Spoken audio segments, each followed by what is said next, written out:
ಇರುವ ಈ ವಿದ್ಯುತ್ ಸಹಕಾರಿ ಸಂಘದ ಚುನಾವಣೆಯಲ್ಲಿ ನಮ್ಮ ನೆಚ್ಚಿನ ನಾಯಕರಾದಂತಹ ಸನ್ಮಾನ್ಯ ಸತೀಶಣ್ಣ ಜಾರಕಿಹೊಳಿ ಅವರ ಬೆನ್ನಲ್ಲಿನ ಎಲ್ಲ ಸದಸ್ಯರುಗಳಿಗೆ ತಾವೆಲ್ಲರೂ ಹೆಚ್ಚಿನ ಪ್ರಮಾಣದಲ್ಲಿ ಬಹುಸಂಖ್ಯೆಯಲ್ಲಿ ಮತವನ್ನು ಹಾಕುವ ಮುಖಾಂತರ ಅವರಿಗೆ ಆಶೀರ್ವಾದ ಮಾಡಬೇಕಂತ ತಮ್ಮಲ್ಲಿ ಕೈ ಮುಗಿದನ್ನು ಮೊದಲಿಗೆ ಮಾಡ್ತಾರೆ.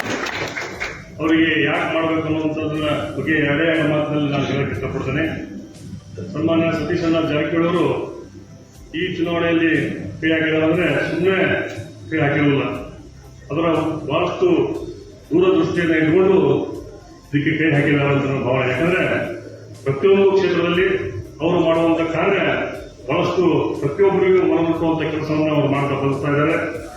ಈ ಒಂದು ಉದ್ದೇಶ ಇಷ್ಟೇ, ಈ ಭಾಗದಲ್ಲಿರ್ತಕ್ಕಂಥ ರೈತರಿಗಾಗಿರ್ಬೋದು, ಸಾರ್ವಜನಿಕರಾಗಿರ್ಬೋದು, ಅವರಿಗೆ ಎಲ್ಲ ರೀತಿಯ ಸೌಲಭ್ಯಗಳನ್ನ ಕಲ್ಪಿಸಿಕೊಡಬೇಕು. ಆ ಸೌಲಭ್ಯಗಳನ್ನ ಅವರು ವಂಚಿತರಾಗಿದ್ದನ್ನ ಕಂಡು ಈ ಒಂದು ಚುನಾವಣೆಯಲ್ಲಿ ಕೈ ಹಾಕಿದ್ದಾರೆ ಅಂತ ಬಹಳಷ್ಟು ಈ ಸಂದರ್ಭದಲ್ಲಿ ಸತೀಶಣ್ಣ ಹೇಳಕ್ಕೆ ಇಷ್ಟಪಡ್ತೇನೆ. ಆದ ಕಾರಣ ಸತೀಶಣ್ಣ ಜಾರಕಿಹೊಳಿ ಅವರು ಯಾರು ನಮ್ಮಿಂದ ಇವತ್ತು ಎಂದಿಗೂ ಅವರು ಕೈ ಬಿಟ್ಟಿದ್ದು ಇಷ್ಟೇನಿಲ್ಲ.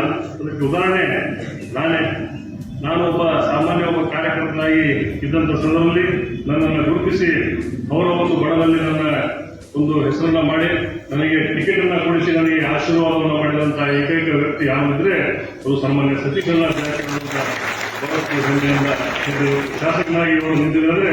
ಇದಕ್ಕೆ ಕಾರಣ ಸನ್ಮಾನ್ಯ ಸತೀಶಣ್ಣ ಜಾರಕಿಹೊಳಿ.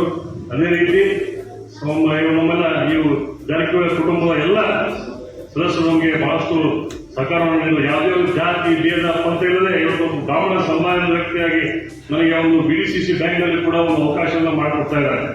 ಇಂಥ ಆ ಒಂದು ಕುಟುಂಬಕ್ಕೆ ನಾವೆಲ್ಲರೂ ಚುನಾವಣೆಗೂ ಈ ಒಂದು ಪ್ರತಿಷ್ಠಿತ ಚುನಾವಣೆಯಲ್ಲಿ ಇವತ್ತು ಸತೀಶಣ್ಣ ಜಾರಕಿಹೊಳಿ ಕೈ ಬಲಪಡಿಸಬೇಕಂತ ತಮ್ಮಲ್ಲಿ ಮತ್ತೊಮ್ಮೆ ನಾನು ಕೈ ಮುಗಿದು ವಿನಂತಿಯನ್ನು ಮಾಡಿ ನಾವು ಕೂಡ ಇನ್ನೂ ಹೆಚ್ಚಿನ ಈ ಎಲ್ಲ ರೀತಿಯಿಂದ ನಾವು ಅವ್ರ ಜೊತೆ ಇರ್ತೇವೆ, ತಾವು ಕೂಡ ಇರಲಿ ಅನ್ನೋ ಒಂದು ಮಾತನ್ನ ಈ ಸಂದರ್ಭದಲ್ಲಿ ಹೇಳಿ ನನಗೆ ಇಲ್ಲಿ ಮಾತಾಡಿ